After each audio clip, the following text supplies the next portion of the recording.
위기는 위대한 기회이다 라는 제목으로 함께 말씀을 나누도록 하겠습니다. 사도행전에 나오는 교회의 5가지 요소가 있습니다. 제가 교회를 개척한 이후로 아마 설교 안에서 가장 많이 하는 이야기 중에 하나가 이 5가지 요소에 대한 이야기가 아닐까 생각합니다. 예배, 친교, 교육, 봉사, 선교. 이 5가지 요소는 제가 지어낸 것도 아니고 사도행전 말씀 안에 있는 분명한 내용입니다. 그래서 이 5가지의 사도행전 말씀을 기초로 해서 초대교회가 세워졌고, 지금 한국교회 또 저희 교회를 마찬가지 또 모든 교회가 다 이 5가지 요소를 바탕으로 각종 교회 안에 부서를 나눠서 활동하고 있습니다. 이 5가지 요소는 큰 교회, 작은 교회를 막론하고 모든 교회가 기본적으로 다 해야 하는 것입니다. 그 중에서도 오늘 본문은 은혜의 열매인 디아코니아라는 헬라어는 이제 우리말로 번역하게 되면 섬김, 봉사, 나눔 이런 뜻이 있습니다. 섬김의 뜻이거든요. 그래서 이 디아코니아의 영역을 대해서 오늘 나누는 내용이 오늘 본문의 내용입니다. 흔히들 교회 안에 집사, 권사, 장로 혹은 저처럼 교역자, 목사 이런 직분자들만 디아코니아를 하는 것으로 생각하는 경우가 있습니다만은, 실제로는 성경 말씀은 우리에게 뭐라고 말씀하냐면 우리가 선 자리, 그리고 하나님이 부르신 모든 자리 가운데서 모든 그리스도인이 다 이 복음에 반응하는 삶을 살아야 한다고 그렇게 선포하고 있습니다. 그래서 모든 예수 믿는 자라면 다 이 디아코니아를 할 수 있어야 된다는 것입니다.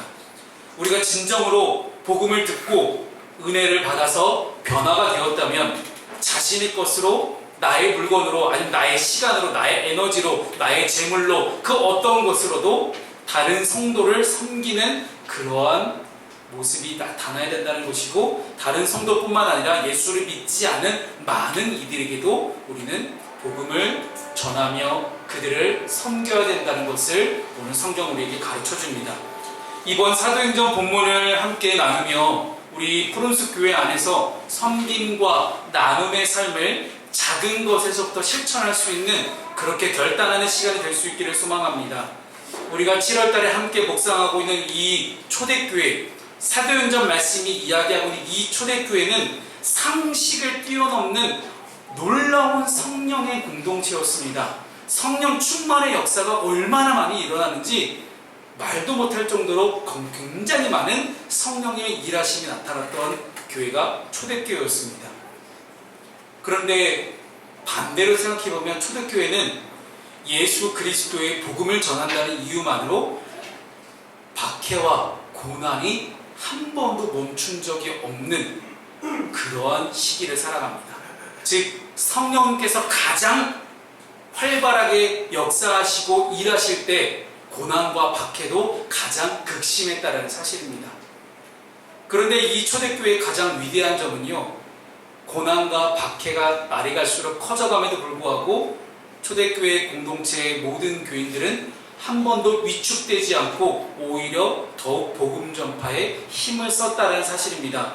교회가 복음을 전하는 것을 멈추지 않는 한 교회를 향한 박해와 고난은 절대 사라지지 않을 것입니다. 그래서 초대교회 공동체는 위협이 사라지기를 구하기보다는 복음 앞에 더욱더 담대해지기를 기도했습니다. 당장 내 삶 가운데 고난이 찾아오면 우리는 보통 고난을 없애달라고 기도하지만, 초대교회 공동체는 주님 고난을 없애주십시오가 아니라 주를 위해 받는 고난을 기쁨으로 여기고 고난 앞에 담대하게 나아갈 수 있도록 극히 기도했다는 사실입니다. 그 증거가 바로 오늘 본문의 바로 윗구절인, 오늘 본문은 아니지만 바로 전 구절인 31절에 이렇게 기록합니다. 빌기를 다함에 기도했다는 거죠. 모인 곳이 진동하더니 무리가 다 성령이 충만하여 담대히 하나님의 말씀을 전하니라. 아멘. 교회가 기도할 때 하나님은 땅이 진동하도록 응답하셨습니다. 아마도 믿지 않는 자들에게 뭐야? 지진 난 거야? 라고 생각했을지도 모르겠습니다. 그리고 무리들이 다 성령의 충만함을 입고 더욱 담대하게 하나님의 말씀을 전하기 시작합니다. 복음을 전하면 전할수록 위기가 강해지는, 고난과 박해가 강해지는 정말로 아이러니한 상황 가운데서 오히려 그 위기를 위대한 기회로 만드셔서 더욱 초대교회 공동체를 부흥시키시는 하나님의 놀라운 역사를 우리가 오늘 함께 묵상하고 경험할 수 있기를 소망합니다. 우리 첫 번째는요, 교회는 성령 충만할 때 비로소 하나가 될 수 있습니다. 오늘 본문의 32절 말씀을 함께 읽도록 하겠습니다. 시작. 믿는 우리가 한 마음과 한 뜻이 되어 모든 물건을 서로 통용하고 자기 재물을 조금이라도 자기 것이라 하는 이가 하나도 없더라. 아멘. 예전에 저희 청년부하고 같이 사도행전 말씀을 공부하면서 이 부분이 참 힘들었어요. 모든 물건을 서로 통용하고 자기 재물을 조금이라도 자기 것이 하는 자가 없었더라. 그랬더니 우리 준혁이가 요한이가 가지고 있는 멋진 태블릿을 쳐다보는 거예요.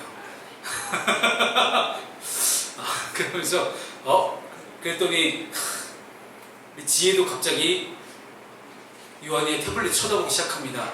우리 지혜는 중국산 싼 태블릿 쓰고 있는데 요한이는 한국산, 국산, 샘성 우리 태블릿 쓰고 있었기 때문이죠. 멋떨어진 펜을 가지고 쫙 뭔가를 쓰고 있는 요한을 바라보며 지혜가 씩 웃습니다. 누구든지 자기 재물을 조금이라도 자기 것이라 하는 자가 없더라. 그랬더니 우리 지혜가 아멘을 크게 해요. 그런데 우리 요한이가 아멘을 안 해요. 그래서 둘 사이에 아무런 일이 일어나지 않았습니다. 둘 다 아멘이 나왔어야 했는데 한쪽이 아멘이 안 나오니 일이 이루어지지 않았던 거죠. 교회가 성령으로 충만할 때 참된 연합이 어떻게 이루어지는지를 오늘 본문은 설명하거든요. 교회 공동체가 물론 자기 물건을 서로 통용하는 것도 중요합니다만 더 중요한 말씀은 그 앞에 있는 말씀입니다. 믿는 무리가 한 마음과 한 뜻이 되었다라는 것이죠. 교회 공동체가 하나가 되는 일은 너무나 중요한 일입니다. 왜냐하면 교회는 예수 그리스도를 머리로 모시는 하나의 몸이기 때문에 만약 우리 요한이가 팔이면 우리 준혁이는 다리가 될 수 있을 것이고 그렇게 우리는 하나의 몸을 이루어갑니다. 그래서 우리 모든 교회가 온전히 하나가 될 때 예수 그리스도의 영광을 비로소 드러낼 수 있기 때문입니다. 초대교회는 지금의 교회는 경험하지 못했던 엄청난 부흥을 경험했습니다. 왜냐면요, 제가 사도행전 이 초반 말씀을 읽을 때마다 주여 하거든요. 왜냐하면 베드로가 한 번 설교할 때 한 번에 5,000명씩 돌아오고 한 번에 3,000명씩 돌아오고 두 번만 합쳐도 8,000명이요 벌써. 물론 제가 숫자적인 부흥 바라지 않는 거 여러분 다 아시죠? 네. 제가 뭐 5,000명 교회 하고 싶어서 이러겠습니까? 아니에요. 근데 그 5,000명, 3,000명이 그러면 내가 잡아 죽인 예수가 하나님을 그리스도로 삼으셨다는 사실을 깨달았을 때 그럼 나 어떻게 하면 좋으냐? 내가 죄인이라는 것을 깨달았을 때 그럼 나 어떻게 하면 좋겠느냐라고 찾아왔던 사람들이 5,000명, 3,000명씩 됐다라는 거예요. 즉 5,000명, 3,000명이 계속해서 회개하는 역사가 일어나기 시작했다는 것이죠. 여러분, 교회의 시작, 교회의 부흥, 교회의 성장, 우리의 믿음의 성장, 우리의 믿음의 부흥에는 반드시 회개가 시작됩니다. 회개가 있어야만 그 다음에 모든 것들이 일어날 수가 있습니다. 빠른 속도로 이렇게 교회가 부흥하고 성장하는데 이들이 서로를 알아가기까지 얼마나 힘들었을까요? 왜냐면 모든 5,000명, 3,000명이 다 우리 안상이 같았으면 얼마나 좋겠어요. 안상이처럼 빠르게 교회에 적응하고 막 이렇게 모든 사람과 두루두루 다 잘 지내고 인사하고 잘 지내면 얼마나 좋겠어요. 그런데 5,000명, 3,000명이 다 안상이 같지는 않은 거예요. 그럼 어떡할까요? 서로가 서로를 알아가는 굉장히 오랜 시간이 걸리겠죠. 사람마다 다릅니다. 우리 내성적인 우리 청년들한테는 조심스럽게 다가가야 되고요. 우리 솔직히 저 지혜랑 친해진 지 얼마 안 됐습니다. 네. 우리 지혜가 참 친해지기 힘든 친구였거든요, 저한테는. 그래서 참 우리 친해지기 정말 힘든 그런 시간을 보내는데 이 수많은 사람들이 친해지기까지 얼마나 힘들었을까요? 때로는 서로의 기질과 서로의 성향에 따라 갈라질 수도 있고 하나가 될 수도 있고 지연과 학연에 따라서 하나가 될 수도 있고 관심사에 따라서 하나가 될 수도 있겠습니다. 그러나 인간적으로 우리가 서로 묶이고 하나가 되는 곳에는 반드시 한계가 있습니다. 예전에 저희 선배 목사님 중에 한 분이 이제 교회를 다 개편하신 거예요. 조직을 다 개편하시면서 어떻게 개편하셨냐 봤더니 관심사에 따라서, 그래서 어떤 낚시 좋아하는 우리 남성교회는 이렇게 쫙 묶고 축구 좋아하는 남성교회는 그쪽으로 속해를 묶고 이랬더니 교회가 개판이 되더래요. 왜 개판이 됐냐 이렇게 여쭤봤더니 맨날 모여서 하는 게 기도하고 말씀 읽고 전도는 안 하고 죽어라 낚시만 날린 거야, 낚시만. 그러다가 한 번은 낚시 갔다가 배가 안 떠가지고 교회를 못 돌아온 거예요, 주일날. 이런 일이 벌어지고 있으니 목사님이 이게 내가 잘못했구나. 그래서 그 다음 해 다시 또 다 바꿨다고 합니다. 교회가 정말로 말씀으로 서고 기도로 하나 되기 위해서 가장 선행되어야 될 것이 무엇인지 우리는 정확하게 알 수 있어야 됩니다. 그것은 우리가 하나 될 수 있는 것은 우리 인간적인 그 어떤 노력으로 불가능하다는 얘기예요. 성령 충만의 놀라운 역사가 일어나면 우리 안에 비로소 하나가 될 수 있습니다. 고난이 우리에게 계속 찾아오지만 그 고난과 박해 속에서도 같은 믿음으로 기도하고 하나님의 응답을 경험해가는 그런 은혜의 비밀을 우리가 날마다 공유할 수 있어야 된다는 거예요. 그래서 우리 푸른숲 교회도 주일날 이렇게 함께 모이잖아요. 그럼 어떤 이야기를 나눠야 되느냐? 한 주간 내가 그리스도인답게 살아가면서 기도하며 성령 충만함으로 믿음으로 힘써 싸워 이겼던 내 삶의 이야기를 나눌 때, 비록 내가 믿음으로 힘써 싸워 이기지 못했다면 집사님 제가 한 주가 얼마나 힘들었는지 아세요? 제가 한 주간 열심히 기도로 한번 힘써 싸워봤는데 결국은 잘 안 됐어요. 그래서 저를 위해 기도해 주세요 라는 그런 이야기가 우리 교회 안에 날마다 일어나야 되는 거 아니겠습니까? 그럴 때 우리는 비로소 성령 충만함으로 은혜로 하나가 될 수가 있습니다. 그저 시시콜콜하게 내가 살아갔던 이야기, 가십거리들, 그런 거 얼마든지 우리는 함께 서로 소통하고 나눌 수 있는 일들이 얼마나 많습니까? 카카오톡도 있고 스마트폰도 있고 얼마나 많지 않습니까? 우리가 각자 성격도 다르고 생긴 것도 다르고 사는 것도 다르지만 우리 모두에게 공통적으로 역사하시는 성령님을 통해 우리는 진짜 하나 되게 하시는 그 역사를 우리는 경험하게 됩니다. 오늘 우리의 공동체도 마찬가지입니다. 겸손하게 예를 갖춘다고 하나가 될 수 있는 것도 아닙니다. 모두가 성령으로 충만해질 때 우리 비로소 하나가 될 수 있습니다. 이기심 많고 실수투성이인 우리 한 사람 한 사람을 성령님께서는 붙잡으셔서 다스려 주실 때 비로소 교회가 하나가 되게 하시고 하나님께 영광을 돌릴 수 있게 되는 것입니다. 우리가 성령으로 충만해질 때 우리 각 사람은 비로소 예수님을 진짜 닮아갈 수 있는 길이 열리게 됩니다. 그분이 기뻐하시는 생각을 품고 서로가 예수 안에 닮아가야 되는 거예요.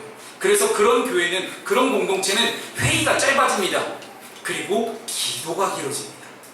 회의할 때도 내 생각은 이렇게 이야기하지 않습니다. 주님께서 내 마음 가운데 주신 생각은 이렇게 시작합니다. 그러니 지적하고 비난하고 비판하는 것은 점점 줄어들 것이고 은밀하게 섬기고 조용하게 헌신하는 이런 일들이 우리 가운데 더욱더 많아지게 될 것입니다. 이러한 은혜의 공통분모, 이러한 성령 충만의 공통적인 역사를 우리가 함께 기뻐하고 함께 아파하며 우리가 푸른숲 교회가 정말로 그렇게 성령 충만함으로 하나가 되는 놀라운 역사가 일어날 수 있기를 주님 이름으로 축복합니다. 두 번째는요, 이제 아까 함께 말씀을 나눴던 우리 요한의 태블릿 사건, 요한의 태블릿 이슈를 좀 이야기를 나눠보도록 하겠습니다. 자, 우리 34절과 35절 말씀을 함께 우리 읽어보겠습니다. 자, 시작.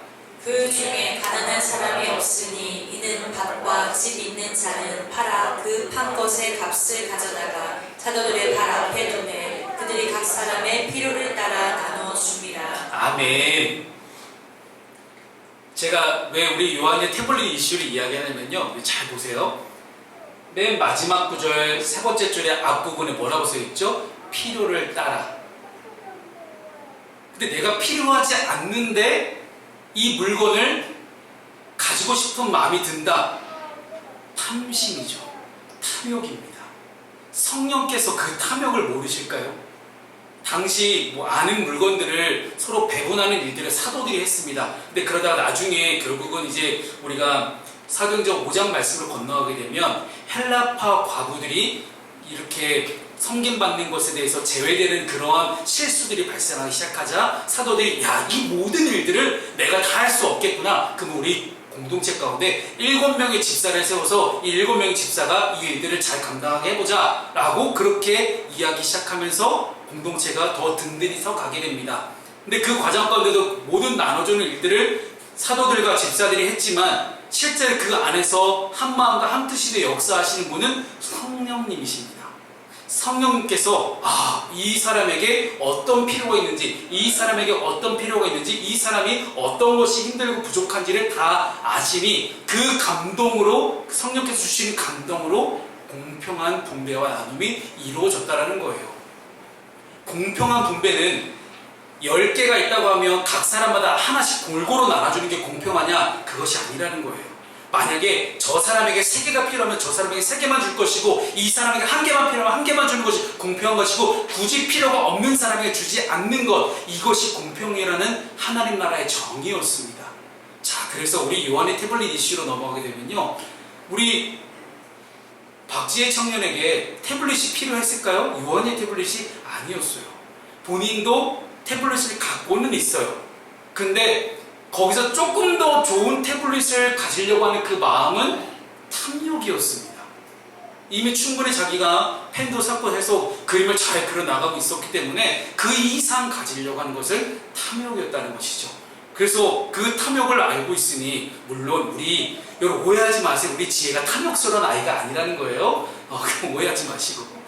그래서 우리 예를 들어서 제가 말씀드리는 거지만 주님께서는 우리의 각 사람의 필요를 다 아시는 하나님이십니다.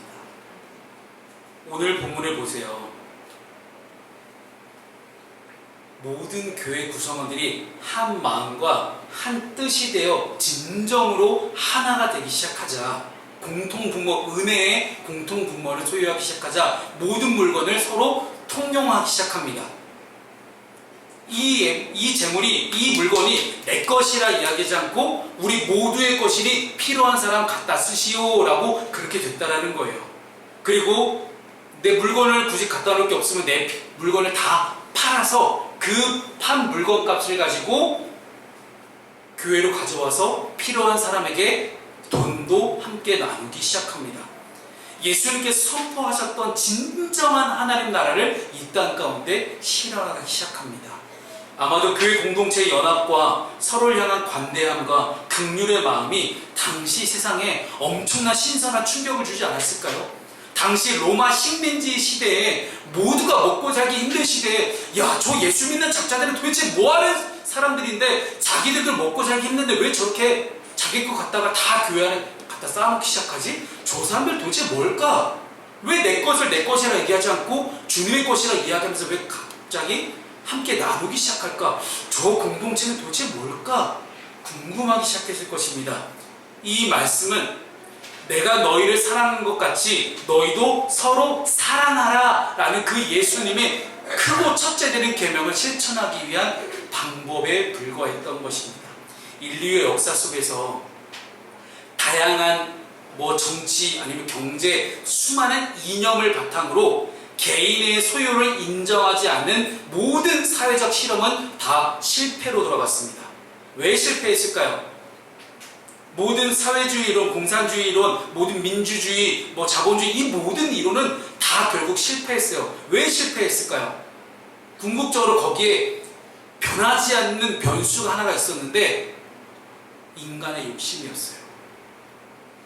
선악을 알게 하는 나무의 열매를 먹고 싶어 했던 그 인간의 첫 욕망, 이미 에덴 동산의 모든 것을 다 가지고 있음에도 내가 유일하게 소유하지 못했던 저 하나, 선악을 알게 하는 나무의 열매까지 내가 가지고 싶고 먹고 싶어 했던 보암직도 하고 먹음직도 했던 그 마음, 그 인간의 첫 악함, 욕심, 탐욕, 이게 해결이 안 되는 거예요. 이것으로부터 자유로울 수 있는 사람이 과연 누가 있을까요? 그러니 아무리 완벽한 사람의 이론이라 할지라도 개인의 소유를 인정하지 않는 모든 사회적 실험은 다 실패로 돌아갈 수밖에 없었던 것입니다. 이들이 성령의 충만함을 경험했기 때문에 초대교회는 이 실험이 인류 역사상 유일한 성공 사례로 남게 됩니다. 교회가 성령의 통치를 받게 되자 내 소유가 없어진다라는 두려움을 이기고 담대하게 복음을 전하기 시작합니다. 정말로 먼저 하나님의 나라와 하나님의 의를 구하는 것이 무엇인지 이 초대교회 성도들이 실천으로 보여줬던 것입니다. 이들이 성령의 다스림을 받게 되자 온전한 하나됨을 이루게 되었고 믿음의 공동체가 성령의 지배 아래에 있게 되자 죄의 근원이었던 탐욕과 욕심을 극복하고 필요에 따라 나누고 구제하는 사랑의 공동체를 이루게 된 것입니다. 한 가지 예를 또 하나 드려드릴게요. 구약 성경으로 넘어가게 되면 출애굽기에 이스라엘 백성들이 애굽을 탈출하고 나와서 하나님께서 매일 만나와 메추라기를 내려주십니다. 그런데 유일하게 한 날 안식일만 만나를 내려주지 않으셨고 그 전날에 우리로 따지면 금요일이죠. 그 전날에 2배를 내려주셔서 안식일에 만나가 내리지 않아도 먹고 살 수 있게 해주셨습니다. 근데 사람들이 욕심이 생긴 거예요. 그래서 만나를 가져다 더 많이 수확해서 쌓아뒀더니 이내 금방 썩어버리고 말았다는 것입니다. 이것이 하나님 나라의 법칙이에요. 우리는 인간의 끝없는 소유욕과 본능을 극복할 수 있는 힘이 우리에게는 없습니다. 그래서 성령 충만의 놀라운 역사만이 이 모든 인간의 소유욕과 본능을 극복해내는 유일한 원동력임을 우리가 잊지 않았으면 좋겠습니다. 우리의 물질관, 끝없는 소유욕구도 변화가 찾아오게 됩니다. 그것은 곧 성령 충만함을 입을 때만 가능합니다. 그래서 서로의 필요를 돌아보는 긍휼의 마음을 품게 되고 풍성한 사랑의 수고가 일어나게 되는 것입니다. 사도행전 말씀에 주는 자가 받는 자보다 복이 있도다 라고 말씀하시죠. 복이 있다는 사실을 깨닫고 움켜쥐는 삶에서 나누고 펼치는 삶으로 우리의 삶이 온전하게 바뀌어질 수 있기를 소망합니다. 사랑하는 프론스교회 성도 여러분, 이번 한 주간도 성령 충만함으로 서로의 필요를 돌아보고 그 사랑의 수고로 서로를 섬길 수 있는 복된 믿음의 삶을 살아내는 믿음의 공동체가 될 수 있기를 주님의 이름으로 축복합니다. 마지막 세 번째는요, 교회는 성령 충만할 때 믿음의 사람을 세울 수가 있게 됩니다. 오늘 본문의 36절과 37절 말씀을 함께 읽습니다. 시작. 그부로에서 난 레위족 사람이 있으니 이름은 요셉이라. 사도들이 일컬어 바나바라, 번역하면 위로의 아들이라 하니 그가 같이 있음에 팔아 그 값을 가지고 사도들의 발 앞에 두니라. 아멘. 야, 그 당시 초대교회 공동체에 들어오는 방법이 이래요.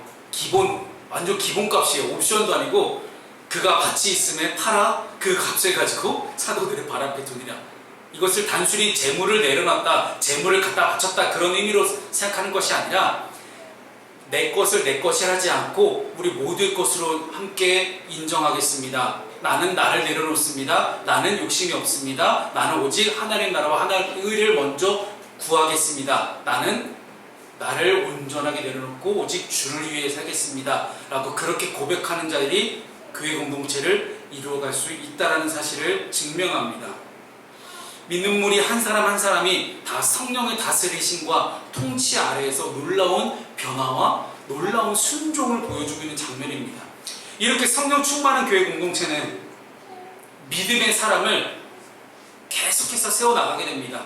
교회가 성령 충만할 때는요, 영적인 화수분처럼 믿음으로 헌신하는 한 사람 한 사람들을 계속해서 배출해내게 된다는 것입니다. 오늘 본문은 믿음의 본을 보이는 한 사람을 소개합니다. 구브로 출신, 이제 구브로라는 곳은요, 지금 영어로 말하면 키프로스라는 지역이에요. 그리스 아래쪽에 있는 키프로스 섬에서 나왔던 사람인데, 즉 그리스 영역에 있었던 헬라파 그리스도인이라는 것이죠. 즉 유대인이 아니라는 겁니다. 당시 예루살렘 교회는 유대인 중심으로 세워졌던 교회 공동체인데, 거기에 헬라파 그리스도인들이 들어오기 시작했다는 것이고, 그 대표적인 사람이 바로 이 구브로 출신의 레위 족속 요셉이라는 사람입니다. 자, 그가 자신의 밭을 팔아서 사도들을 앞으로 가져와서 공동체 안에 놀라운 믿음의 본을 보여줬는데, 사도들은 그에게 걸맞는 별명을 붙여줍니다. 격려의 아들, 위로의 아들, 이름으로 바나바라는 이름을 붙여줍니다. 그는 나중에 사도 바울을 안디옥 교회에 소개하고 선교의 사명을 감당할 수 있도록 돕는 신실한 교회의 지도자로 성장하게 됩니다.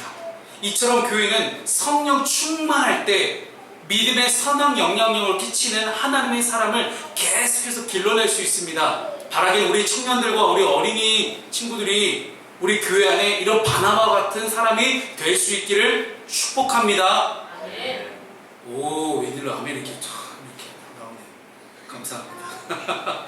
우리의 사명은, 우리 어른들의 사명, 성령 충만한 공동체를 계속해서 만들어가는 거예요. 지속적으로 하나님께 순종하는 주님의 사람들을 계속해서 세워가는 것입니다. 자녀들을 믿음의 사람으로 세울 수 있는 가장 좋은 방법이 뭔지 아십니까? 부모가 먼저 성령 충만한 삶을 사는 것입니다. 믿으십니까? 자녀들에게 성령의 통치와 지배 아래 살아가는 것이 무엇인지 삶의 모습을 있는 그대로 보여주는 삶입니다. 바라기는 우리 프론스 공동체 여러분 모두가 성령님의 다스리심 속에 살아감으로 우리 교회를 통해서 바나바 같은 사람, 바울과 같은 사람들이 날마다 믿음의 사람들이 계속해서 세워져 갈 수 있기를 주님 이름으로 축복합니다. 말씀을 정리하겠습니다. 오늘 본문은 성령 충만한 공동체가 어떤 모습인지를 잘 보여줍니다. 여러분, 초대교회로 돌아가자, 초대교회로 돌아가자, 한국교회가 엄청나게 많이 외쳤던 말이거든요. 근데 초대교회 공동체는 어떤 모습이었을까요? 초대교회가 과연 어떤 공동체였길래 자꾸 우리는 돌아가자, 초대교회로 돌아가자 그렇게 이야기하는 걸까요?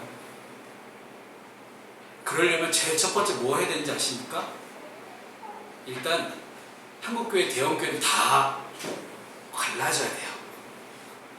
초대교회 가운데 그 어느 교회도 큰 교회가 없었습니다.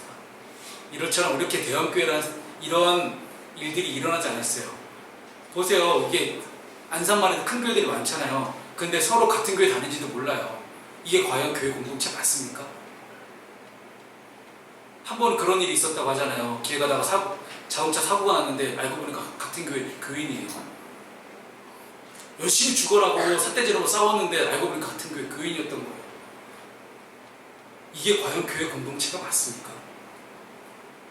서로가 서로를 누군지도 모르는 그런 일들, 문화인류학적으로 서로가 서로에 대해서 관계를 맺고 함께 한 공동체에 이뤄갈 수 있는 범위가 150명이래요. 그래서 제 목표가 150명입니다, 여러분. 우리 프론스 교회는 150명까지입니다. 150명 딱 한 명 넘는 순간 이제 그때부터 교회를 가르는 거예요. 계속 우리는 교회를 계속 이제 가르는 거예요. 150명 되면 또 가르고. 150명 넘어가면 그때부터 서로 남남이라는 거예요. 교회에 고난과 위기가 왔을 때 초대교회는 기도할 수 있는 공동체였어요. 그럴 때 그 위기가 위대한 기회가 된 줄로 믿으시기 바랍니다. 교회가 성령 충만할 때 그 공동체는 진정한 연합과 하나됨을 경험하게 됩니다. 그리고 성령 충만할 때 탐욕과 욕심에 끌려가는 삶이 아니라 서로의 필요를 돌아보고 채워주는 그러한 사랑의 공동체가 될 수 있습니다. 교회가 성령 충만할 때 우리는 바나바 같은 믿음의 사람들을 계속해서 길러낼 수 있는 그런 교육 공동체가 됩니다. 저는 우리 프론스 교회가 오늘 하루도 또한 한 주간도 여러분의 인생, 평생의 인생 가운데 성령의 충만함을 사모하고 구함으로 여전히 수많은 위기와 고난이 우리 인생에 산적해 있을지라도 그 위기를 도리어 위대한 기회가 되게 하시는 역전의 하나님을 함께 만나고 경험해 볼 수 있는 우리 모든 성도님들이 다 되시기를 주님의 이름으로 축복합니다. 아멘.